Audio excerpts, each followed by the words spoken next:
우리 주기도문을 9절부터 15절까지 본문 같이 한번 읽고 말씀 나눠봅니다. 시작. 그러므로 너희는 이렇게 기도하라. 하늘에 계신 우리 아버지여, 이름이 거룩히 여김을 받으시오며 나라가 임하시오며 뜻이 하늘에서 이루어진 것 같이 땅에서도 이루어지이다.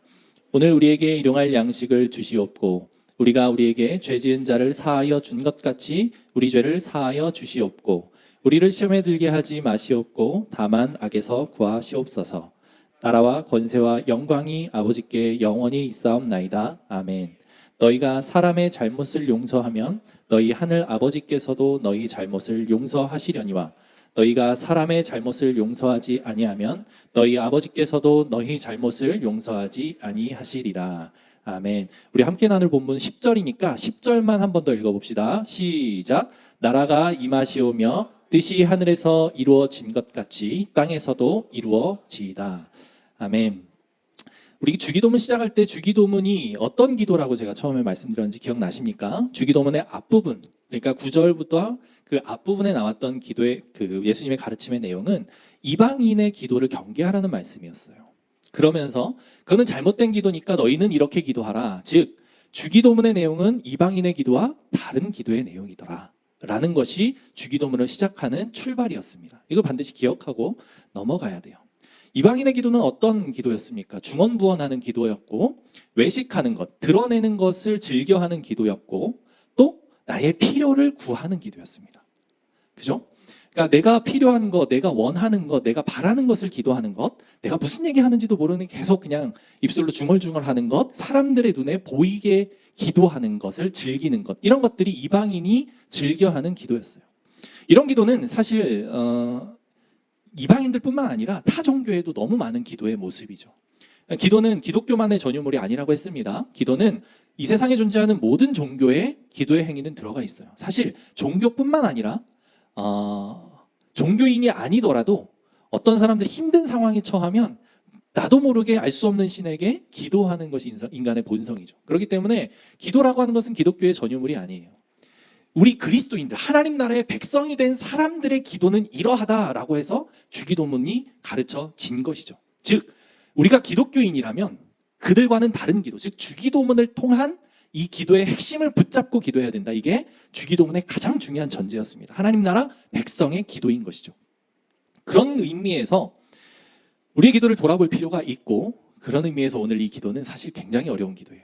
다시 한번 읽어볼까요? 오늘 본문만. 뜻이 하늘에서 이루어진 것 같이 땅에서도 이루어지이다. 굉장히 어렵습니다. 왜 어려울까요? 첫 번째, 하늘의 뜻과 땅의 뜻이 나오죠. 하늘에서는 하나님의 뜻이 이루어졌습니다. 여기 그죠? 본문에서 이루어진 것 같이, 이미 하늘에서는 하나님의 뜻이 이루어졌습니다. 하늘이 어떤 공간이라고 했죠? 첫 번째 시간에 배웠죠. 신령한 공간. 하나님이 거하시면서 아주 신비로운 온갖 좋은 것들은 다 있는 공간. 이 땅과는 분명하게 구별되는 어떤 특별한 공간 또는 특별한 어떤 신령한 곳, 그런 어떤 초월적이고 신비하고 아주 놀라운 어떤 것이 있는 그 공간, 우리는 알 수 없어요. 그러나 성경에서는 그런 곳이 존재한다라고 이야기하는 그런 공간, 그곳에서는 하나님의 뜻이 이미 이루어졌습니다. 완벽한 하나님의 통치가 나타나는 공간인 것이죠.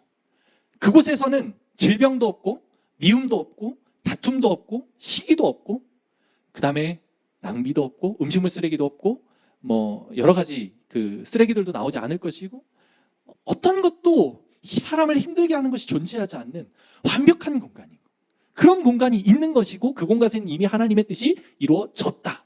그런데 중요한 건 이 땅에서는 아직 이루어지지 않았다.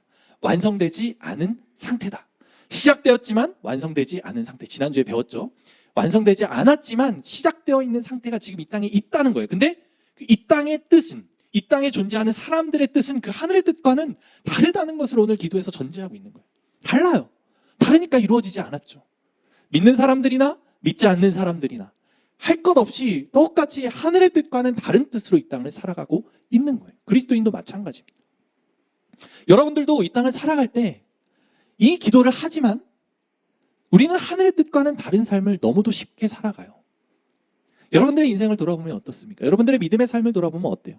하나님의 뜻, 우리는 명확하게 알 수 있죠. 혹시 하나님의 뜻을 모르시는 분들이 있을 수 있어서 하나님의 뜻은 뒤에 가서 다뤄드리겠지만 하나님의 뜻, 그 뜻 그게 뭔지 몰라서 난 못 지킵니다 라고 이야기할 수 있는 분이 있습니까? 하나님의 뜻은 너무도 명확해요. 근데 그 명확한 하나님의 뜻을 우리는 살면서 지켜내지 못하고 있죠. 조금 어렵다 그러면 우리가 이제 마태복음을 하면서 산상순 시작했던 내용들만 돌아보셔도 쉽습니다.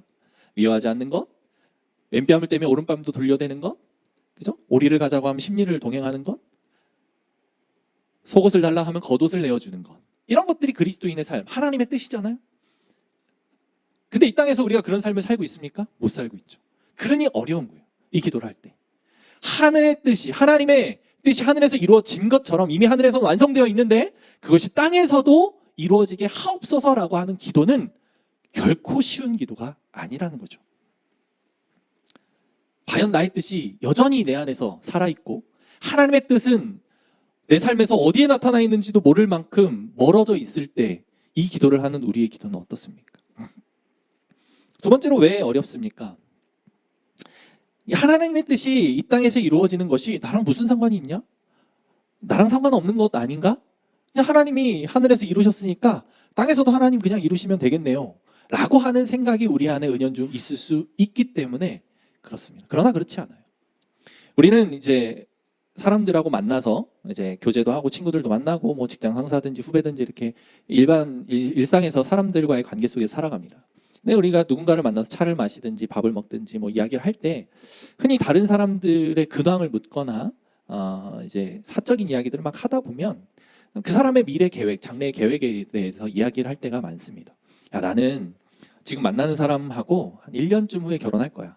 결혼해서 신혼생활은 충분히 가질 거야. 내가 아직 어리니까 한 3년에서 4년 정도 신혼을 충분히 갖고 그리고 나서 아이를 계획해서 아이를 낳을 거야. 돈이 없으니까 지금은 월세로 살겠지만 나중에는 돈을 차곡차곡 1년에 또는 한 달에 얼마씩 모아서 난 전세로 바꿀 거야. 뭐 이런. 지금 다니는 직장 너무 힘들어. 나 한 1년쯤만 돈 열심히 모아서 사업을 할 거야. 뭐 이런저런 이야기들, 이런저런 계획들을 품고 있을 것이고 그런 것들을 사람들하고 이야기를 하는 것을 좋아합니다. 그죠? 어떤 사람들은 내가 입 밖으로 이야기를 하면 내가 그것에 대한 책임감을 느끼기 때문에 나는 무조건 이야기해. 뭐 이런 사람들도 있고 뭐 다양하겠죠. 그런 이야기들을 막 해요. 편하게 하죠. 그런 얘기를 듣는 우리는 어떤 반응을 보입니까? 오, 그래, 좋았어. 계획대로 잘 되길 바랄게. 그죠? 우리가 할 수 있는 반응은 여기까지밖에 없습니다.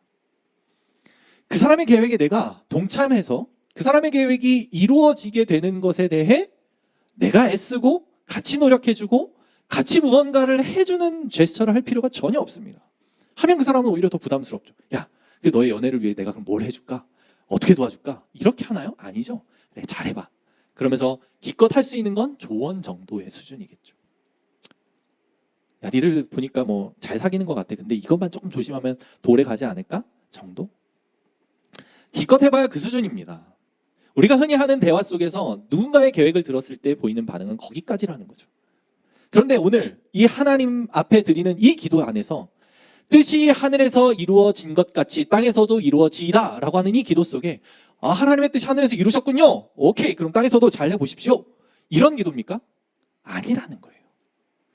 하나님은 전능하신 분입니다.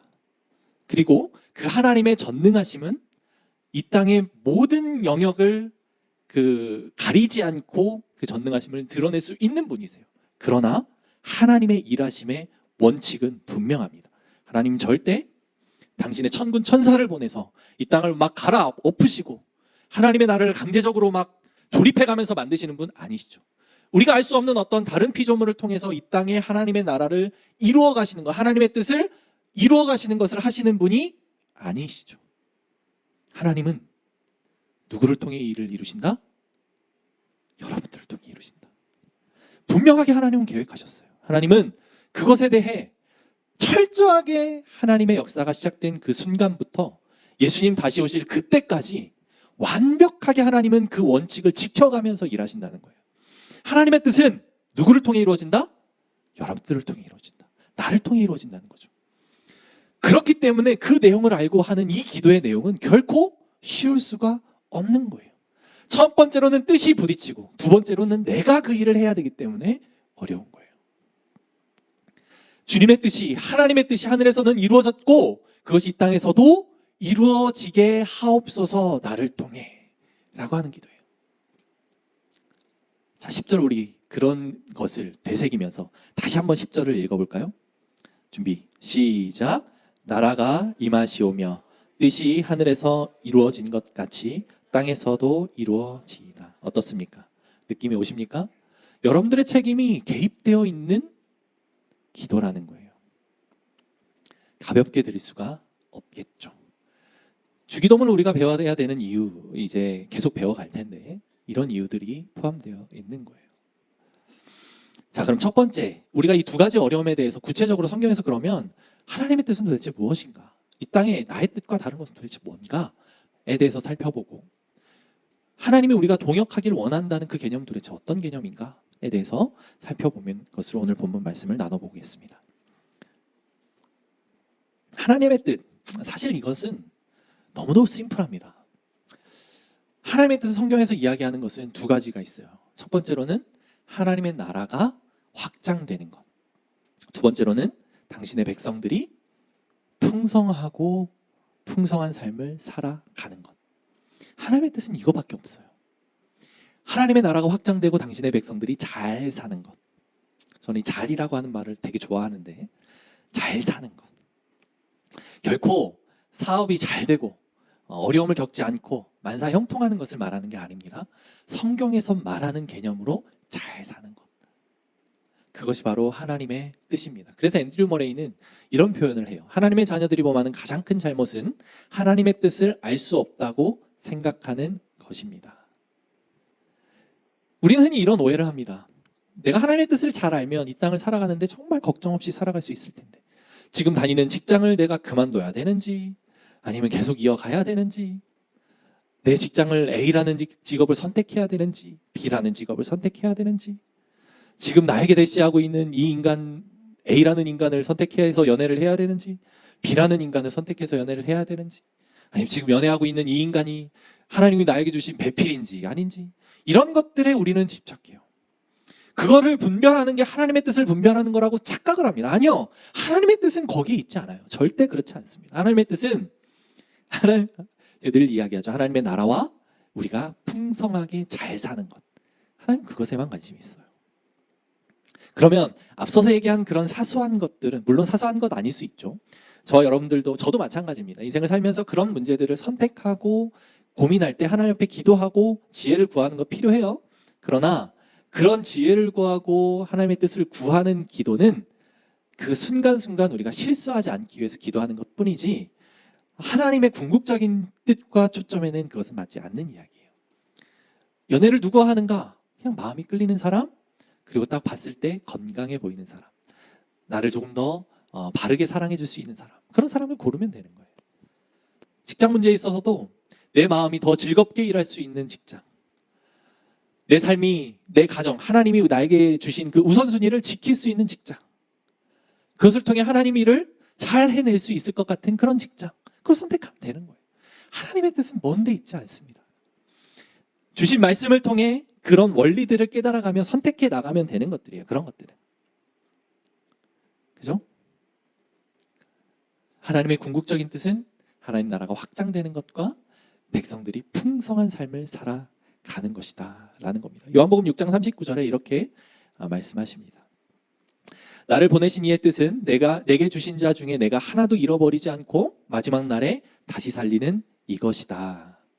하나님 나라가 확장된다라고 하는 개념은 쉽게 얘기하면 하나님의 통치 아래에 있는 백성들이 늘어나는 것이다.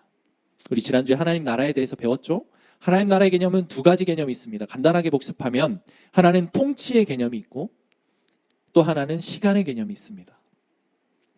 통치는 다스림, 즉 나라라고 하는 개념이라고 하는 것을 단순하게 이해하면 쉬워요. 우리가 사회 시간에 배운 내용 기억하면서 한번 생각해 볼까요? 나라의 3대 요소가 있죠. 언제쯤 얘기를 하는 거야? 약간 이런 표정인데. 나라의 3대 요소, 국민, 주권, 영토. 이게 나라의 3대 요소잖아요. 그죠? 국민, 주권, 영토가 있으면 나라가 성립되는 거예요. 우리나라가 나라를 잃었다라고 표현했던 일제 식민지 시대 때 무엇이 없었죠? 국민이 없었습니까? 영토가 없었습니까? 아니죠. 무엇이 없었습니까? 주권이 없었죠. 주권을 상실해요. 나라도 있고 땅도 있고 국민도 있는데 주권이 없는 거예요. 그렇기 때문에 나라를 잃었다라고 표현했죠. 하나님 나라도 마찬가지입니다. 국민, 누구죠? 우리들이겠죠. 영토, 이 땅에 존재하는 모든 영토를 의미합니다. 땅에는 제한이 없어요. 주권이 어디에 가 있는 것이 바로 하나님 나라입니까? 나에게 있는 것입니까? 아니죠. 하나님에게 있는 것이 하나님 나라인 것이죠. 이게 성립되면 하나님 나라가 그 사람에게서부터 시작이 되는 거예요. 그래서 그게 온 가정에서 확장이 되면 그 하나님의 통치를 받는, 주권이 하나님에게 있다라고 고백하는 사람들이 가정에 모여 있으면 그 가정이 하나님 나라가 된 것이고, 우리 교회 안에 그런 하나님의 통치가 임했다라고 하면 이 교회가 하나님의 나라가 된 것이고, 그리고 그것이 우리 주변 사람들에게, 주변 회사에, 주변 지인들에게 넓혀지면 넓혀질수록 그 나라가 확장되는 것. 이것이 바로 하나님 나라의 확장인 거예요. 단지 내가 예수님을 나의 구세주로 믿습니다, 나의 구원자 되심을 내가 알았어요 라고 이야기하는 것에서 그치는 게 아니에요. 통치를 인정하는 겁니다. 내 뜻과 하나님의 뜻이 분명히 다를 때에 누구의 뜻을 선택한다? 하나님의 뜻을 선택한다. 이게 주권을 인정하는 것이란 말이죠. 하나님 나라의 통치를 받고 있는 백성이라는 의미입니다. 그래서 하나님 나라의 백성이 되었다라고 얘기하는 것은 내가 구원을 받았다라고 이야기하는 단순한 차원의 것이 아니에요. 모든 주권을 내가 주님께 내어 드립니다. 나를 통치하고 다스리는 건, 내 생각을 지배하는 것, 나의 뜻과 다를 때에 하나님의 뜻을 내 생각에 맞추겠습니다라고 고백하는 것이 바로 하나님 나라에 들어가 사는 것이죠. 또 하나님 나라의 삶의 백성은, 하나님 나라를 살아가는 백성의 삶은 또한 어떤 것입니까? 우리가 하나님 나라를 한번 생각해 봅시다. 하늘에서 이루어진 것 같이 이미 하늘에서 이루어진 그 하나님의 나라는 어떤 나라일 것 같아요? 너무 아름다운 나라일 것 같죠. 그 나라가 얼마나 사모됩니까? 그래서 이 땅이 고통스러우면 고통스러울수록 주님 나를 빨리 데려가 주십시오 라고 우리가 기도할 수 있게 되는 거죠. 그래서 이 땅에서 막 삶이 힘들어질 때마다 종말론 사상이 강해져요. 왜? 그 나라는 너무 좋을 것 같으니까. 얼마나 사모됩니까? 하나님과 함께하는 그 공간, 어떤 고통도 없다라고 이야기하는 그 공간, 도대체 얼마나 황홀할까요? 그래서 이 땅에서 하나님 나라를 살아가는 주의 백성들은 어떤 것을 꿈꾸며 살아간다? 완성된 하나님 나라를 꿈꾸면서 살아간다. 그러면 이 땅에서 하나님 나라를 살아가는 하나님의 백성들은 하나님 나라에 없을 것 같은 것을 내가 살아갈 때에 없이 하며 살아가는 삶이다 라고 청파교회 김기성 목사님께서 이야기를 하시더라고요. 자, 이해됐습니까? 하나님 나라에 없을 것 같은 것들을 내 삶에서 없이 해나가며 사는 삶. 이해가 됩니까? 하나님 나라에 없을 것 같은 것. 뭐가 없을 것 같죠? 미움 없을 것 같죠? 그죠? 분노, 하나님 나라에 없을 것 같죠? 그럼 내 삶에도 없이 하며 사는 삶. 자연을 그냥 함부로 대하는 것, 하나님 나라에 있을까요? 없겠죠. 그러니 이 땅에서도 자연을 소중하게 여기는 것. 하나님 나라에 없을 것 같은 것들을 내 삶에서 찾아보는 거예요. 내 삶에서는 있는데 하나님 나라에는 없을 것 같아? 그러면 그걸 제거해보는 거예요. 그게 하나님 나라를 살아가는 하나님 나라의 백성의 삶이라는 이야기예요. 자, 이것이 하나님 나라의 확장입니다. 나만 믿으면 되겠습니까? 아니죠. 믿지 않는 사람들을 보면서 이 하나님 나라라고 하는 개념이 얼마만큼 귀한지를 생각하며 그것들을 확장시켜 나가는 게 당신의 백성들의 삶입니다. 자, 두 번째로 그 하나님 나라를 살아가는 백성들이 풍성한 삶을 살아가는 게 하나님의 깊으신 뜻이에요. 요한복음 10장 10절을 우리 같이 한번 읽어볼까요? 준비 시작.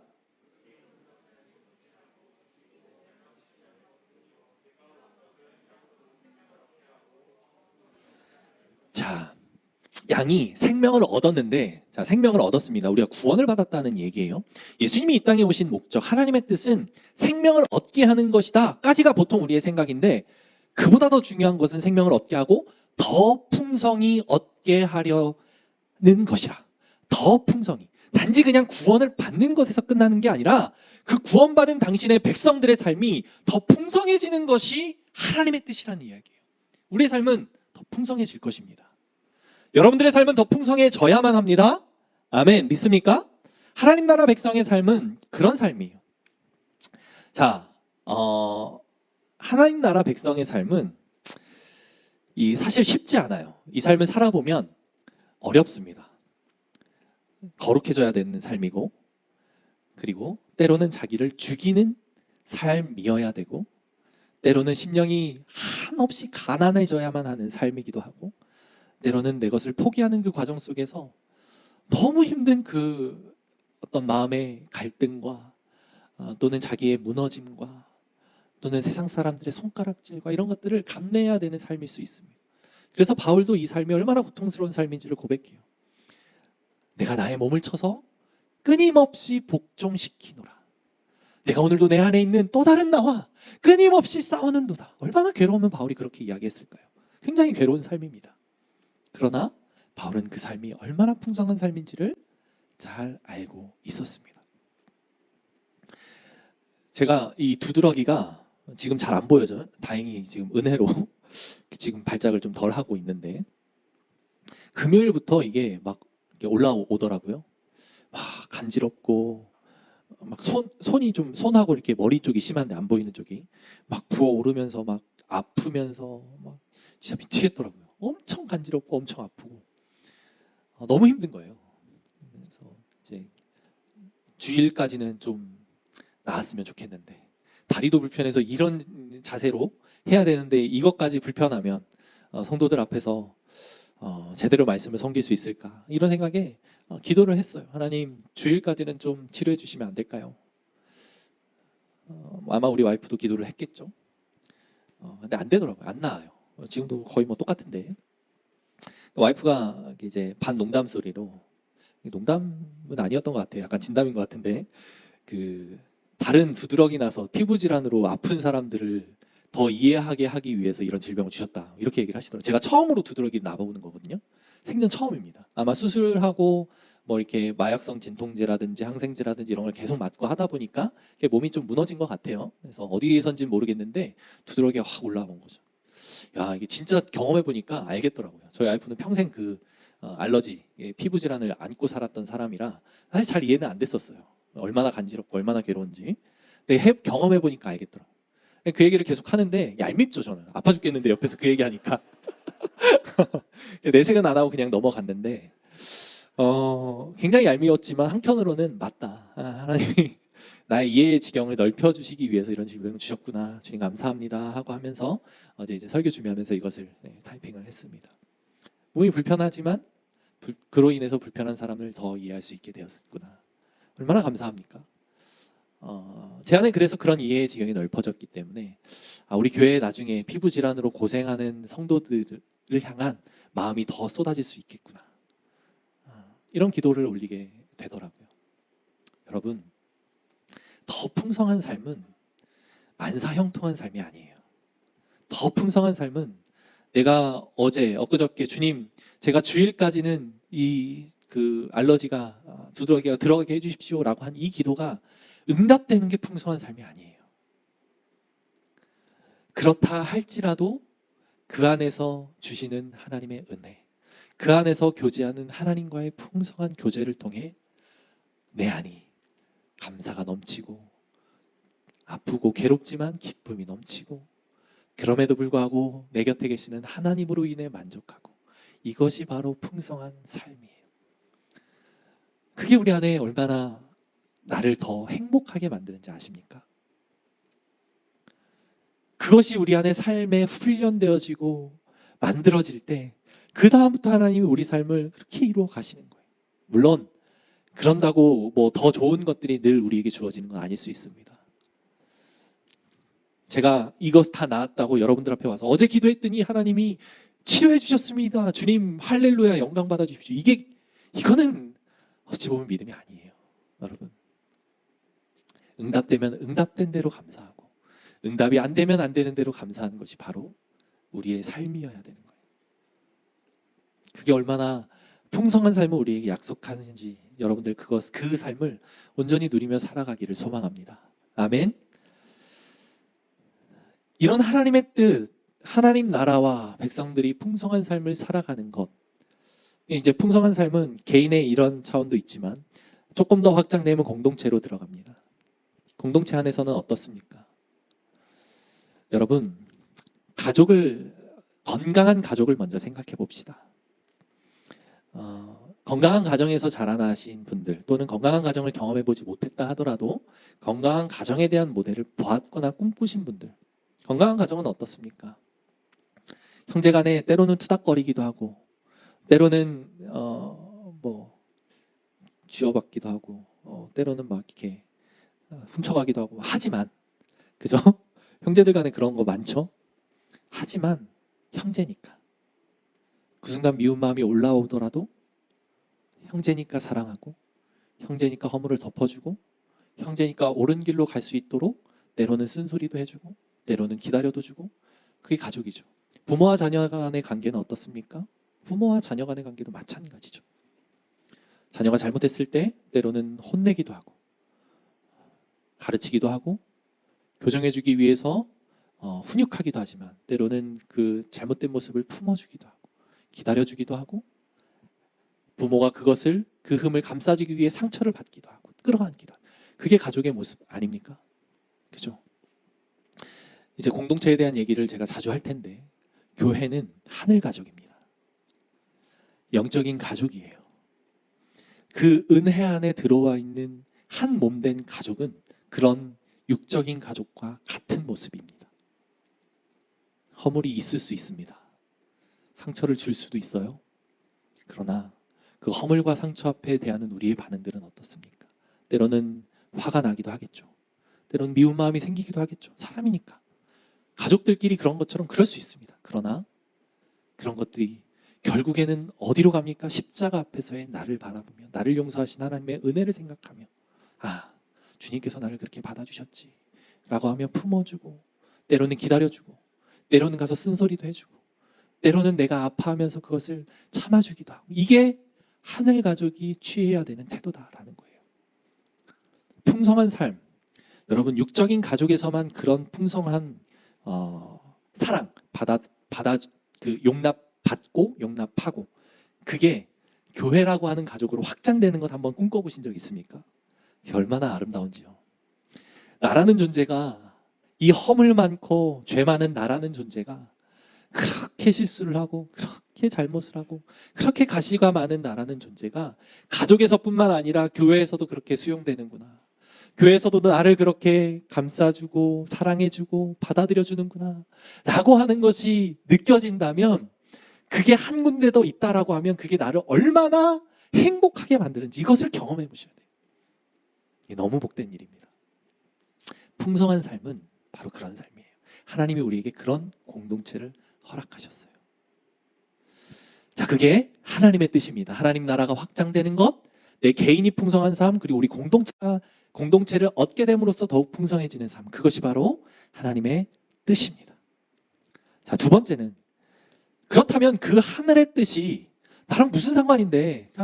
하나님 그냥 하시면 되잖아요. 하나님이 전능하신 분이고 하나님이 모든 것을 할 수 있는 분인데 왜 하나님의 능력 그대로 해야지 않고 왜 우리를 통해 하려고 하십니까? 사실 답은 없습니다. 하나님이 그냥 그렇게 정해 놓으셨어요. 자, 한번 우리가 본문을 통해 살펴봅시다. 하나님은 그렇게 정하셨어요. 그냥 그렇게 원하신 거예요. 마태복음 18장 15절에서 17절 사례가 하나 나옵니다. 세 구절인데 우리 같이 한번 읽어주실게요. 시작.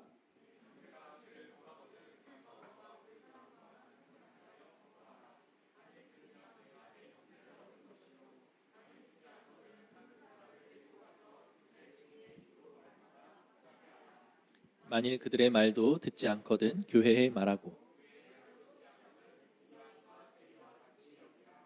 아멘. 자, 이거는 그냥 공동체 안에 치리에 관련된 그 하나님 예수님께서 주시는 어떤 그 가이드예요. 어떤 죄를 범했을 때 먼저 그것을 알게 된 사람이 가서 권하고 그 다음에는 말을 듣지 않으면 두세 사람이 같이 가서 권하고 그래도 말을 듣지 않으면 교회 앞에 이야기해서 교회가 권하게 하고 그래도 말을 듣지 않으면 이방인과 세리처럼 여겨라. 즉 하늘 가족 공동체처럼 여기지 않아도 된다 라고 이야기를 하는 거예요. 굉장히 엄중한 말씀이죠. 무서운 말씀이에요. 사실 죄 없는 사람 이 자리에 없는데 그런 것들을 나중에는 우리가 이런 7위 공동체도 만들 겁니다. 가족이라고 하는 것, 교회라고 하는 것에 7위가 없으면 안 돼요. 무조건 있어야 돼요. 잘못한 것에 대해서는 명확하게 이야기를 할 줄 알아야 돼요. 그런데 7위의 목적은 무엇이다? 벌 주기 위함이 아니라 그 사람을 회복시키기 위함이다. 예수님이 이것을 주신 이유도 분명합니다. 사랑으로 그 사람을 회복시키기 위해서 7위가 존재하는 거예요. 자, 그건 우리가 이제 교회 안에서 나중에 차차 만들어 갈 텐데, 어찌됐든 이 말씀 속에 아주 중요한 원리가 나오는데 그 다음 말씀이 중요합니다. 18절입니다. 같이 한번 읽어봅시다. 시작. 진실로 너희에게 이르노니 무엇이든지 너희가 땅에서 매면 하늘에서도 매일 것이요. 자, 우리는 이렇게 생각하기 쉽습니다. 하늘에서도 매면 땅에서도 매일 것이고 하늘에서 풀면 땅에서도 풀리지 않겠는가? 라고 생각하는데 놀랍게도 예수님은 반대로 이야기를 하십니다. 어떻게 말합니까? 땅에서 매면 하늘에서도 매일 것이고 무엇이든지 땅에서 풀면 하늘에서도 풀리리라. 놀랍습니다. 우리가 형제자매를 회복시키기 위해 노력하고 교회 공동체가 함께 애썼는데도 그가 듣지 않으면 그를 구원받지 못한 사람으로 여기는 것이 우리가 이 땅에서 하나님의 뜻을 이루는 것이고 그럴 때 하늘에서도 그 뜻이 이루어진다는 거예요. 굉장히 놀라운 말씀 아닙니까? 교회 안에 7이라는 것을 주셨는데 죄 지은 사람에게 가서 교회가 결과적으로 이야기했는데 말을 듣지 않으면 그 사람을 이방인처럼, 즉 믿지 않는 사람처럼 여겨라. 그러면 하늘에서도 그 사람을 믿지 않는 사람처럼 여길 것이다. 이게 무슨 말입니까? 교회의 권세를 하나님이 공식적으로 인정하시는 거예요. 무슨 얘기인지 아십니까? 이 땅에서 매면 하늘에서도 매일 것이고 이 땅에서 풀면 하늘에서도 풀릴 것이다. 교회의 권세를 인정해 주시는 놀라운 권위의 말씀이지만 동시에 그 권위가 잘못 사용되었을 때 하나님께서 얼마나 귀하게 여기시는 그 양이 이방인처럼 여겨지는 치명적인 결과가 낳게 될 것이다 라고 하는 것까지 동시에 주시는 경고의 메시지인 거예요. 이해되십니까? 이게 하나님이 우리에게 주시는 권세고 이게 하나님이 우리에게 주시는 동역자로서의 삶의 모습인 거예요. 그러니까 이 땅에서 잘 묶어봐. 이 땅에서 잘 풀어봐. 그래야 하늘에서도 매일 것이고 하늘에서도 풀릴 것이다. 이렇게 예수님이 우리에게 말씀하고 계신 겁니다. 마태복음 18장 19절 20절 우리가 한번 보겠습니다. 동일한 말씀입니다. 같이 한번 읽어봅시다. 시작. 진실로 다시 너희에게 이르노니 너희 중에 두 사람이 합심해서 무엇이든지 구하면 하늘에 계신 내 아버지께서 그들을 위해 이루게 하시리라. 두세 사람이 내 이름으로 모인 곳에는 나도 그들 중에 있느리라. 여기서도 마찬가지로 하늘과 땅의 관계가 한 번 더 나오죠. 땅에서 우리가 합심해서 기도하면 하늘에서 하나님께서 그 기도를 들어주신다. 두세 사람이 모여서 기도하면 하늘에서 그 기도를 들어주실 것이다. 합심하여 기도한다는 이 표현은 하나님의 뜻을 분별해서 한 마음으로 기도한다는 것을 뜻합니다. 땅에서 하는 우리의 행위가 하늘의 행위를 결정짓는다는 이야기이죠.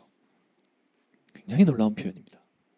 우리는 흔히 하나님의 뜻은 하늘에서 정해졌고 그 정해진 뜻이 이 땅에서 그냥 하나님이 이루실 것이야. 그러니 우리는 뒤로 물러서서 때로는 모른 척도 하고 때로는 그냥 피하기만 해도 하나님 그 일을 이루실 것이야. 왜 하나님이니까.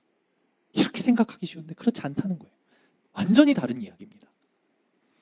우리가 그래서 이 땅에서 하는 기도, 우리가 이 땅에서 행해야 하는 믿음의 행위들, 하나님의 뜻을 취해야 되는 그 행위들이 얼마나 중요한지를 예수님이 그렇게 이 관계를 통해서 이야기를 해주고 계신 겁니다. 사도 바울은 이것을 너무도 잘 알았어요. 고린도전서 3장 6절에 그래서 이렇게 말씀하십니다. 나는 심었고 아볼로는 물을 주었으되 오직 하나님께서 자라게 하셨나니. 땅에서 사도 바울은 심었고 아볼로는 물을 주었다는 거예요. 그렇게 땅에서 바울과 아볼로가 함께 일하며 애썼더니 하늘에서 하나님이 일하셨다. 그래서 자라게 하셨다. 그러면서 3절 후에 3장 9절 고린도전서 3장 9절에 이렇게 말씀하십니다. 우리는 하나님의 동역자들이요 너희들은 하나님의 밭이요 하나님의 집이니라. 뭐라고 말씀하십니까? 사도 바울이 자기 자신을 동역자라고 표현을 해요. 하나님의 동역자다. 하늘에 계신 하나님이 갖고 계신 그 뜻을 이 땅에서 이루어드리는 일꾼으로서 하나님은 하늘에서 일하시고 자신과 그 사역팀은 이 땅에서 일하고 있는 협력관계다라고 하는 것을 바울은 명확하게 알고 있었다는 거예요. 사도 바울은 땅에 있는 인간이 어떻게 하늘에 계신 하나님과 동역하는지 알았던 거예요. 그래서 감히 하나님의 동역자라고 표현할 수 있었던 것입니다. 사도 바울만이 아니죠. 하나님이 일하시는 이 방식을 깨달은 모든 그리스도인들은 하나님의 동역자입니다. 저와 여러분들은 하나님의 동역자임을 믿으시기 바랍니다. 이 담대한 고백을 할 수 있어야 돼요. 우리가 앞서 배운 이 주기도문 3개 구절은 약간 이 주기도문의 가장 중요한 하나님의 존재에 대한 이야기였어요. 하나님이 어떤 분이십니까? 정말 위대한 분이시죠. 큰 위대한 분의 동역자가 필요하다. 그 동역자가 바로 저와 여러분들이고 바로 이 고백교회다 라고 하는 것이 우리의 고백인 거예요. 그렇게 담대한 고백을 저와 여러분들이 함께 하기를 축복합니다. 하나님은 그렇게 이 땅에서 우리의 행위와 우리의 기도를 통해 일하여 오셨어요. 사실 이 동역해서 일해온 사건들은 구약의 역사를 통해서 살펴보면 너무도 많습니다. 모세를 통해 하나님 그렇게 일하셨고, 한번 볼까요? 모세는 이스라엘 백성들이 출애굽할 때 하나님은 그 이스라엘 백성들을 건져내시는 그 사건을 굳이 모세를 통해 꼭 하셔야만 했을까요? 아니죠. 하나님은 다른 초자연적인 역사를 통해 그 백성들을 이끌어내실 수도 있었어요. 그러나 하나님은 모세가 필요했고 모세가 자발적으로 움직이기를 바라셨어요. 안 되니까, 계속 안 되니까 하나님이 막 화를 내면서까지, 짜증 내면서까지 야 좀 하라고 라고 하면서까지 이제 모세를 끄집어 내셨죠. 동역자가 필요하셨던 거예요. 출애굽해서 나왔을 때 이스라엘 백성들을 첫 번째로 공격한 민족이 아말렉 족속이었습니다. 아말렉 족속과의 전쟁, 출애굽기 17장에서 여호수아를 전쟁터에 내보내고 모세는 높은 곳에 언덕에 서서 두 손을 들고 기도합니다. 아론과 홀을 양 옆에 세우고 두 손을 들고 기도해요. 힘들어서 손이 내려가면 전쟁에서 지고 다시 손을 올리면 전쟁에서 이기는 과정이 반복됩니다. 하나님이 그 이스라엘 백성들을 전쟁에서 승리하지 못하게 하실 분이었습니까? 아니죠. 하나님은 모세의 기도를 사용하기를 원하셨던 거예요. 땅에서 매면 하늘에서도 매일 것이고 땅에서 풀면 하늘에서도 풀리리라. 우리가 기도를 해야 하는 이유가 너무도 명확해지는 순간입니다. 엘리야와 아합의 이야기에서도 마찬가지죠. 3년의 가뭄이라고 하는 극심한 가뭄이 그 땅에 만연해 있습니다. 그래서 막 백성들이 자기 자녀를 잡아먹고 막 자기 살을 파서 먹고 그런 아주 끔찍한 일들이 일어나고 있어요. 근데 하나님이 엘리야를 통해 가서 비가 올 것이다. 이 가뭄이 이제 그칠 것이다. 라고 해서 이야기해라. 라고 말씀하십니다. 엘리야가 가죠. 그리고 아합에게 담대하게 이야기합니다. 하나님이 비를 내릴 것이다. 그러니 걱정하지 말고 가서 밥을 먹어라. 라고 이야기를 합니다. 그러나서 엘리야는 하나님 앞에 무릎을 꿇죠. 그리고 머리를 무릎 사이로 집어넣습니다. 기도해요. 하나님 비를 주십시오. 하나님이 비를 내리게 할 것이다 라고 분명히 엘리야에게 이야기를 했는데 엘리야는 그렇게 믿음으로 담대하게 아합에게 선포하고 나서 무엇을 합니까? 기도를 합니다. 그냥 기다리면 되는데 기도해요. 한번 기도하고 눈을 들어서 저 멀리 하늘을 봅니다. 아무 변화가 없죠. 하늘은 너무나 맑습니다. 다시금 무릎을 꿇고 머리를 숙이고 기도합니다. 그리고 사환에게 묻죠. 변화가 있느냐? 없습니다. 다시 무릎을 꿇고 머리를 숙이고 기도합니다. 그렇게 7번을 기도하고 눈을 들어서 보는데 저 멀리서 손바닥만한 구름이 보이는 거예요. 그러자 기도를 멈춥니다. 됐다. 하나님이 일하기 시작하시는구나. 그러고 나서 그 구름은 더 많아지고 비구름으로 변해서 가뭄이 그치는 그 놀라운 역사가 나타나게 됩니다. 비가 내린다는 그 하나님의 뜻은 이미 정해져 있지만 엘리야는 기도를 했고 그 기도를 통해 하나님이 일을 하셨다. 이 패턴들은 신약에서도 동일하게 계속 나타나요. 사실 신약에 나타나는 다양한 사례가 있지만 시간상 중요한 예수님의 이야기만 한번 살펴보면 좋겠습니다. 예수님은 하나님의 뜻을 이 땅에 이루고자 오셨죠. 그 하나님의 뜻은 무엇입니까? 우리가 생명을 얻게 하고 더 풍성히 얻게 되는 그것을 예수님은 위에서 이 땅에 오셨습니다. 근데 예수님 마음이 너무 괴로운 거예요. 십자가 사건을 앞에 두고 있을 때 마음이 너무 괴로워서 이렇게 기도하러 올라가시는데 마태복음 26장 38절 39절을 우리가 한번 함께 읽어보겠습니다. 준비 시작.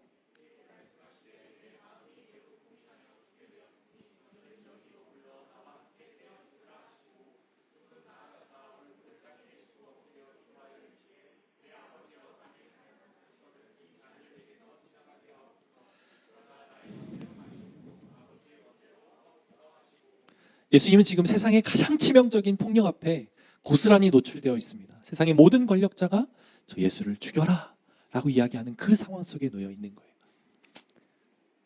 모든 권력이 예수님을 죽음으로 몰아가기 위해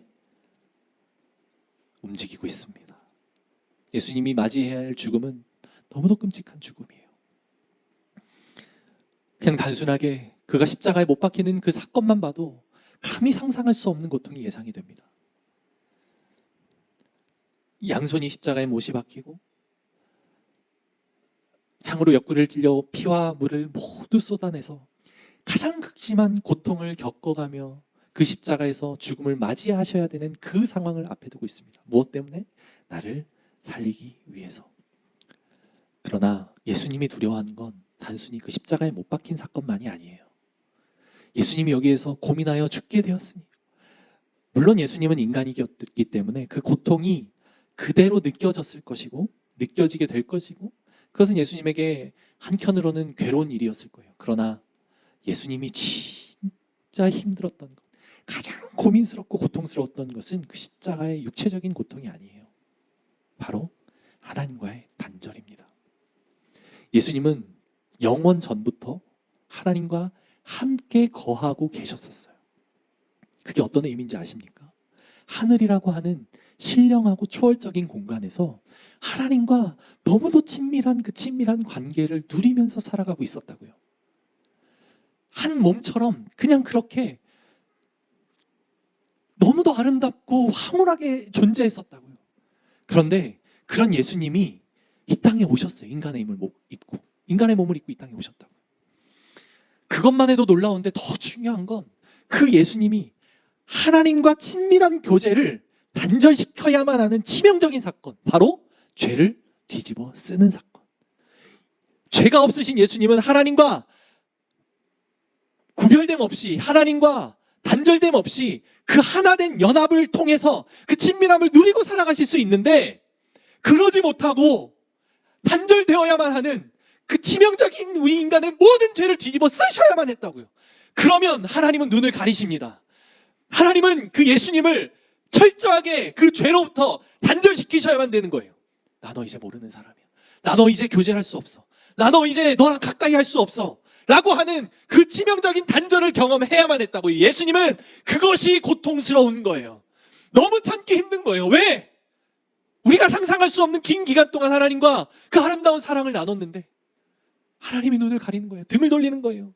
사랑하는 연인이 나에게서 등을 돌리는 것 경험해 본 적 있으십니까? 그게 얼마나 아픕니까? 그런데 그거보다 더한 고통, 감히 상상할 수 없는 그 고통이 예수님에게 있는 거예요.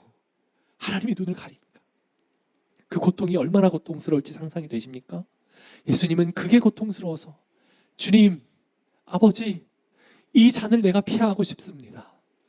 내가 그 고통을 경험하고 싶지 않습니다. 그러나 나의 원대로 마시옵고 아버지의 뜻대로 하시옵소서.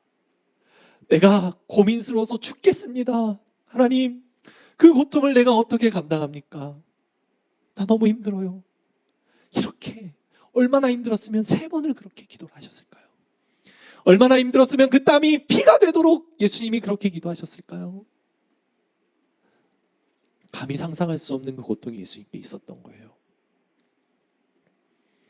그러나 예수님은 하나님의 동역자인 인간 예수로서 그 잔을 마시기로 결정합니다. 왜?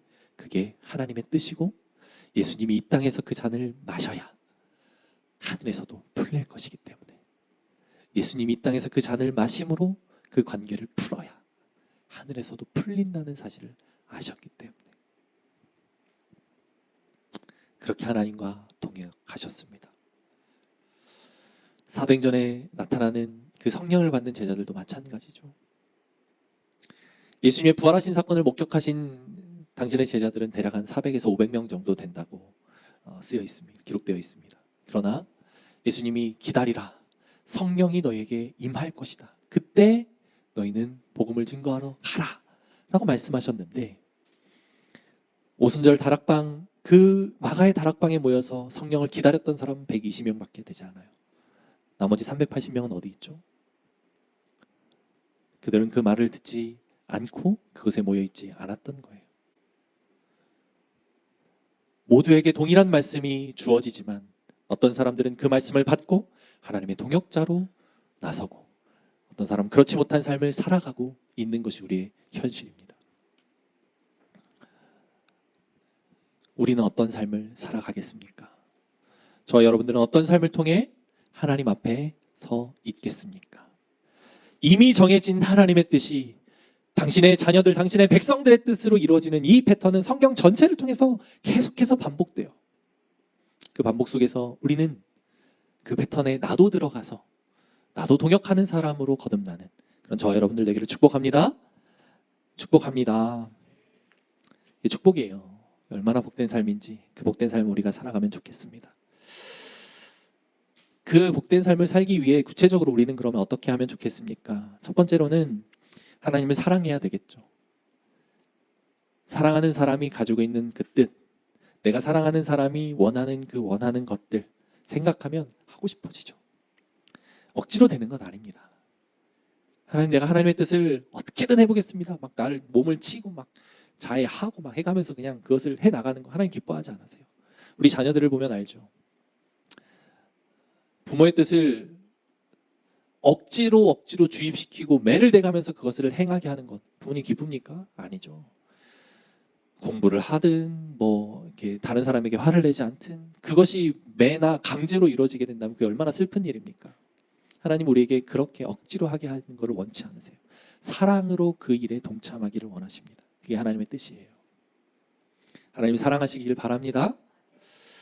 주님 생각하면 그 주님이 십자가 지신 그 고통을 생각할 때 어떤 사랑으로 우리에게 다가오셨는지를 생각하고 그 주님의 사랑을 회복하는 저와 여러분들 되기를 축복합니다. 자, 두 번째로는 하나님의 중심이 어디 있는가를 늘 확인하기를 소망하십시오. 하나님의 중심은 이 세상을 구원하는 겁니다. 이 땅에 하나님 나라가 완성되게 하는 것입니다. 그것을 늘 마음속에 중심에 두어야 되는 거예요. 기억해야 됩니다. 하나님의 뜻에 어디 있는지 막 그 다른 것들에 에너지 쏟을 필요 없습니다. 연애할 때나 직장을 선택할 때나 또는 삶의 중요한 결정들을 앞두고 있을 때 기도하십시오. 하나님 앞에 지혜를 구하십시오. 그건 해야 됩니다. 그러나 그럴 때 주시는 마음의 평안함, 어떤 것들이 하나님이 기뻐하시는 뜻인지 주시는 대로 내 마음이 즐거운 대로 내 마음이 기쁜 대로 하나님 주시는 그냥 평안대로 선택하시면 돼요. 그렇게 하면 됩니다. 하나님의 뜻을 구할 때 하나님의 뜻은 그냥 거기에 있구나. 하나님 나라에 있구나. 내가 풍성한 삶을 사는 것에 있구나. 이 땅에 그 잃어버린 영혼들을 향한 하나님의 마음이 그냥 거기에 있구나 라고 생각하시면 쉽습니다. 그것을 그냥 이루기 위한 나의 삶이 되게 하면 되는 거예요. 심플합니다. 그냥 그것에 마음을 두시면 됩니다. 세 번째로는 이와 같은 내용인데 인생을 살아갈 때 그것에만 초점을 맞추시면 심플해집니다. 그리고 네 번째, 그 중심의 것들 외의 것들은 하나님께 그냥 맡기시면 돼요. 하나님이 뭐라고 말씀하십니까? 너희는 오직 그의 나라와 그의 의를 구하라. 그리하면 이 모든 것들을 너희에게 더하시리라. 그죠? 명확하게 말씀하십니다. 하나님 그 나라만 구해. 그 나라만 구하면 돼. 다른 것들은 내가 다 채워줄게. 내가 다 책임질게. 걱정하지 마. 내가 너 안 굶겨. 내가 너 힘들게 안 해. 그 나라만 우리 구하고 살자. 이게 하나님이 우리에게 주시는 메시지. 그리고 마지막으로 날마다 말씀과 기도로 우리 궤도를 수정하면 됩니다. 심플합니다. 그거 보고 가면 돼요. 때로는 어긋날 때가 있겠죠. 잘못된 길로 들어설 때가 있습니다. 그럼 어떻게 하면 됩니까? 초점을 맞추고 있으니까 다시 길 돌이키면 돼요. 때로는 차가 고장나서 멈춰 설 때가 있겠죠. 어떻게 하면 됩니까? 고치면 돼요. 고치고 다시 가면 됩니다. 장애물이 나타나서 길이 막혀 있으면 어떡합니까? 장애물을 치우면 되죠. 가면 돼요. 심플합니다. 우리의 삶, 그리고 교회의 삶은 그런 삶이 될 것입니다. 중요한 것은 다시 일으킬 수 있는, 다시 그렇게 돌이킬 수 있는 동력인 하나님의 사랑을 붙잡고 있는 것, 그리고 그 초점이 흔들리지 않도록 명확하게 세워져 있는 것, 그것이 핵심입니다. 사랑하는 성도 여러분, 이런 하나님의 일하심에 동역하는 저와 여러분들 되기를 축복합니다. 엄밀하게 말하면 그 하나님의 뜻은 이미 시작되었습니다. 그리고 그 장대한 역사의 흐름 속에서 우리는 한 발 그냥 걸치는 거예요. 하나님이 그걸 그냥 원하시는 거예요. 내가 하든 하지 않든 믿음의 사람들을 통해 계속 그걸 투입시키십니다. 하나님은 어디선가 하나님 계속 투입시키세요. 내가 들어가든 들어가지 않든 하나님의 그 장대한 역사의 흐름 속에 하나님의 일하심은 끊임없이 이어집니다. 그래서 지난주에 배운 것처럼 아직 완성되지 않은 하나님의 나라지만 언젠가는 임박하게 다가올 하나님의 나라처럼 우리에게 다가와 있다. 그래서 우리는 그 임박성에 대한 긴장감을 가지고 발을 내디뎌야 되는 거예요. 동참하라는 거예요. 여러분, 제가 그 집에서 요즘에 아이들에게 정리하는 걸 좀 많이 시키는데 저 아이들이 우리 집안에서 그 정리를 시키면 얼마나 잘할 것 같습니까? 못하죠. 뭐 지들 나름대로 한다고 하죠. 쓰레기 가지고 그 쓰레기통에 버리는데 그건 분리수거해야 될 거기 때문에 쓰레기통에 다시 꺼내서 분리수거에 넣어야 되는 수고가 생깁니다. 정리를 한다고 하지만 손은 오히려 더 가요. 그냥 내가 하는 게 편해. 우리 와이프가 하는 게 편해. 근데 정리를 시키죠. 설거지를 할 때는 어떻습니까? 똑같죠. 요즘 우리 막내는 계란 후라이 해줄 때마다 지가 까겠다고 와서 이렇게 돕는다고 오는데 시작 깨면 어떻게 해요? 막 안에 그 계란 쪼가리들이 들어가서 그 꺼내는데 더 힘들고 시간도 더 많이 가고. 근데 애써 지가 한다니까 그냥 내비둡니다. 하게 둬요. 그게 엄마의 마음이니까. 그러면서 커가는 거니까. 그러면서 언젠가는 혼자서 그것을 할 수 있게 될 것을 아니까 둡니다. 하나님의 능력이 어설프고 미숙한 저와 여러분들의 그 동역함으로 그 일들이 잘 될 수도 있고 때로는 내가 개입됨으로 더 어려워질 수도 있는 그런 상황에 있을 수 있다는 것을 하나님 모르실까요? 아시죠? 명확합니다. 하나님은 우리가 개입해서 그것이 얼마나 더 풍성해지고 얼마나 더 잘되기 그거 바라시는 거 아니에요. 그냥 하나님은 사랑하는 자녀들이 하나님의 그 마음을 더 깊이 알고 야 내가 저 죽어가는 영혼을 향해 내가 어떤 일을 행했는지 네가 좀 알아줬으면 좋겠어. 나의 아들 예수가 죽은 것은 너만을 위해서가 아니라 쟤를 위해서도 죽은 거야. 쟤를 위해서도 예수가 그 쓴 잔을 마신 거야. 네가 그 마음을 같이 알아줬으면 좋겠어. 하나님은 그 마음으로 우리가 그 사역에 들어오기를 원하시는 거예요. 그렇게 같이 기도함으로 동역하기를 원하시는 거예요. 하나님의 마음은 거기에 있는 거예요. 그게 하나님이 기뻐하시는 뜻입니다. 그렇기 때문에 하나님 그것을 즐거워하시고 그것을 위해서 우리의 기도를 하나님은 기다리고 계신 겁니다.